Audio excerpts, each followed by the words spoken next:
नमस्कार, Lakshyansh coaching classes के इस YouTube सेक्शन पर मैं भूमेंद्र कुमार देवांगन आप सभी का फिर से स्वागत करता हूं।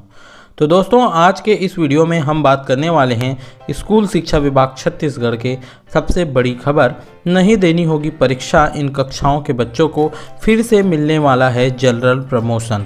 तो ऐसे वीडियो और न्यूज़ के लिए, अपडेटेड वीडियो के लिए आप चैनल को सब्सक्राइब कर सकते हैं और साथ ही नोटिफिकेशन बेल को ऑन कर लें ताकि ऐसे इम्पोर्टेंट वीडियो आपको जल्द से जल्द मिल सके और नोटिफिकेशन आपको मिल सके। इससे पहले मैं जैसे आपको ये इन्फॉर्मेशन दूं, आप आई बटन पर जाकर आप देख सकते हैं सप्लीमेंट्री PRSU का फॉर्म आ चुका है।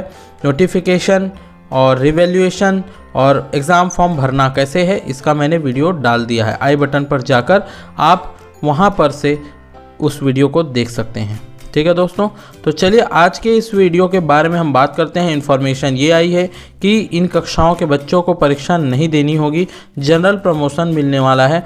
तो ऐसे कौन से विद्यार्थी हैं, कौन से कक्षा के विद्यार्थी हैं जिन्हें ऐसा देना नहीं होगा, तो हम ये बात करने वाले हैं। तो देखिए, यहाँ पर लोक शिक्षण संचालनालय छत्तीसगढ़ का यहाँ पर ये एक अधिसूचना है जिसमें लेटर है, जिसमें आपको बताया जा रहा है कि विषय कक्षा पहली से 8वीं तक के परीक्षा संचालन के संबंध में संदर्भ एक पत्र क्रमांक है जो कि 31 मार्च 2020 का था। तो यहाँ पर आपको इस पत्र के माध्यम से हम बताते हैं विस्तृत रूप से। सबसे पहले इसको पढ़ लेता हूँ, मैं आप लोगों को समझाऊंगा भी मैं शॉर्टकट में। उपरोक्त विषय के अनुक्रम में लेख है कि राष्ट्रीय शिक्षा नीति के अनुपालन में छत्तीसगढ़ राज्य में पहले से ही यह नीति है कि कक्षा पहली से 8वीं तक के बच्चों को परीक्षा के आधार पर पिछली कक्षा में नहीं रोका जाता है। आप सभी को पहले ही सर्वविदित है कि पहली से 8वीं तक कोई भी फेल नहीं होता है। कक्षा पहली से 8वीं तक के समस्त बच्चों को सामान्य रूप से अगले शिक्षा सत्र में अगली कक्षा में प्रवेश दिया जाता है। प्रदेश के सभी विद्यालयों में बच्चों की अकादमिक उपलब्धियों का सतत मूल्यांकन किया जाता है और उसके आधार पर ही सभी बच्चों को आवश्यक शिक्षण देने वाली व्यवस्था की जाती है। इस वर्ष भी राज्य में कक्षा पहली से 8वीं तक के बच्चों के लिए यही नीति लागू रहेगी। तो प्रदेश में पढ़ई तुहर द्वार, आप सभी को पता होगा, एक वेबसाइट, एक ऐप जिसके माध्यम से विभिन्न विधियों से ऑनलाइन और ऑफलाइन कक्षाएं इस साल संचालित हुई हैं। साथ ही आपके द्वारा बच्चों का असेसमेंट कर पोर्टल में भी अपलोड किया गया है। विविध तरीकों से किए गए आकलन के आधार पर विद्यार्थियों की प्रगति पत्र प्रदान करें।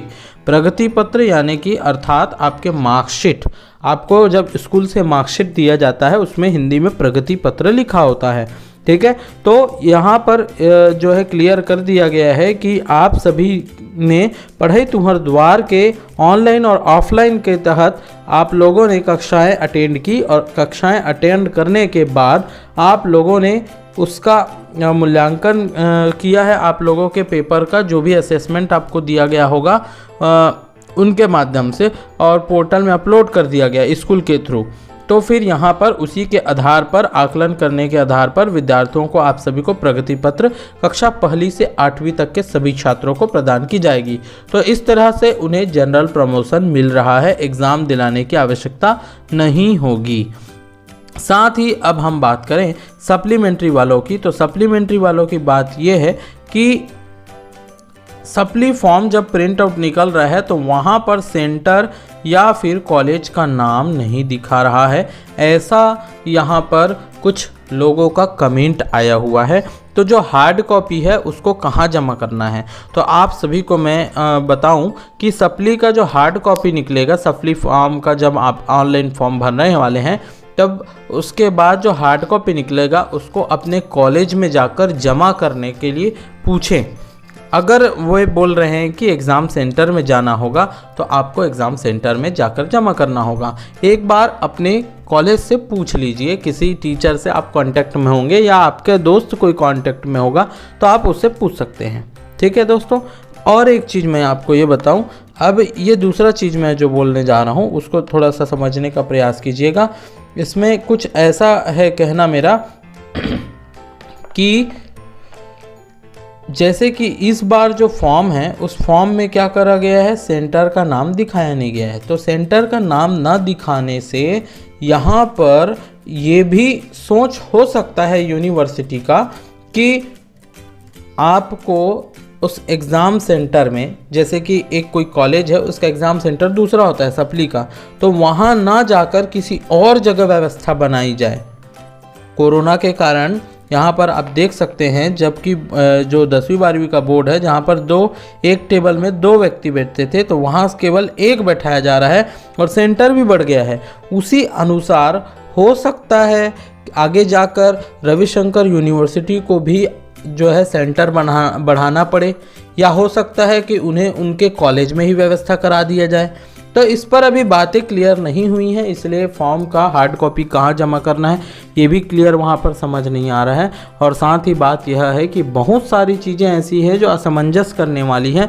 लेकिन दोस्तों आप सभी निश्चिंत रहिए, अभी केवल फॉर्म भरना है आपको, धीरे धीरे सब चीज़ें क्लियर होती जाएंगी, आप सभी को क्लियर कर दिया जाएगा जैसे जैसे इन्फॉर्मेशन मिलेगा। और रिवैल्यूएशन का PDF और आ सकता है, कारण यह है कि बहुत सारे का विद्यार्थियों का अभी रिवैल्यूएशन का रिजल्ट नहीं आया है। ठीक है, तो रिवैल्यूएशन का रिजल्ट जैसे आता है तो आप लोगों तक मैं पहुंचाने की कोशिश जल्द से जल्द करूंगा।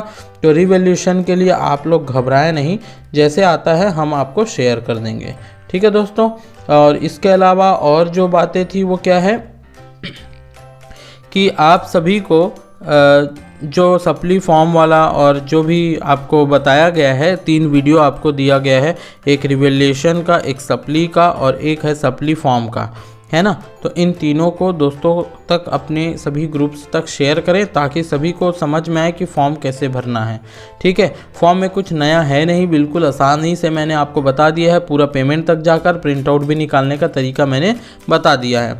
और जो विद्यार्थी नहीं अपना लॉगिन कर पा रहे हैं तो वे जो है वीडियो को थोड़ा अच्छे तरीके से देखें, तो आपको समझ में आएगा कि वहाँ पर लॉगिन करने का ऑप्शन क्या तरीका है। ठीक है दोस्तों, अब ये खबर तो आपको समझ में आ गई होगी। इसके बाद देखिए खबर ये आ रही कि शैक्षणिक मूल्यांकन में कई बच्चे मिल रहे हैं कमज़ोर। तो यहाँ पर पढ़ई तुहर द्वार कार्यक्रम के अंतर्गत नए पैटर्न से किए जा रहे शैक्षणिक मूल्यांकन के दौरान कई बच्चे कमज़ोर मिले हैं। ऐसे बच्चों के लिए अलग से क्लास होगी हर माह। वहीं कुछ जिलों में आकलन प्रक्रिया में कठिनाई भी हुई है। शिक्षकों को इतना तो मेरे बच्चे कर ही सकते हैं नाम दिया गया है। इसके तहत 8वीं तक के प्रत्येक बच्चों का हर माह शैक्षणिक आकलन किया जाएगा। इसमें हिंदी और गणित पर फोकस किया गया है। आकलन के कक्षावार दक्षताएं तय की गई है। कक्षा 1 और 2 के लिए कक्षा पहली की दक्षताएं, कक्षा 3 से 5, 6 से 8 के लिए कक्षा 3 की दक्षताएं निर्धारित की गई हैं। पहला आकलन दिसंबर में किया गया था। सभी जिलों से रिपोर्ट प्राप्त हुई है।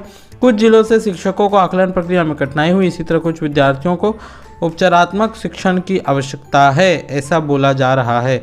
कमजोर बच्चों के लिए उपचारात्मक शिक्षा की व्यवस्था हर तीसरे हफ्ते में हर माह की जाएगी। चौथे सप्ताह में आकलन होगा और ऐसे दक्षताएं हासिल करने तथा नहीं कर सकने वाले दोनों बच्चों को सम्मिलित किया जाएगा।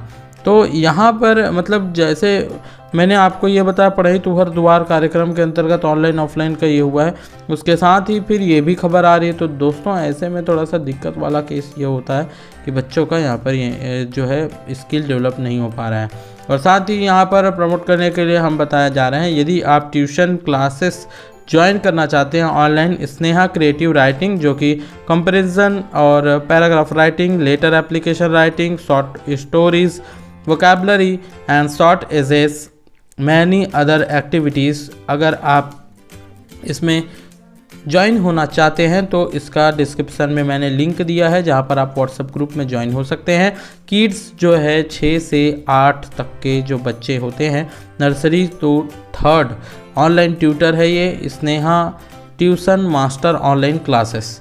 तो यहाँ पर आप ज्वाइन हो सकते हैं और कुछ बहुत अच्छा सीख सकते हैं।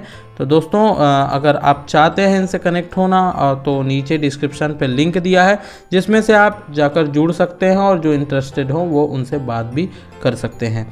तो 6 से 8 तक के बच्चे हैं और नर्सरी से 3rd क्लास तक के। तो आशा है आप सभी को यह इन्फॉर्मेशन समझ में आई होगी और फिर भी कोई कन्फ्यूज़न हो तो नीचे कमेंट सेक्शन पर लिखिए और चैनल को सब्सक्राइब करने और वीडियो को लाइक करने शेयर करने में ना भूलिएगा। और यही तो है हमारा जो हमें जो है उत्साहवर्धन करता है हमारा। तो तब तक के लिए बहुत बहुत धन्यवाद। बने रहिए लक्ष्यांश कोचिंग क्लासेस के इस YouTube चैनल पर। बहुत बहुत धन्यवाद।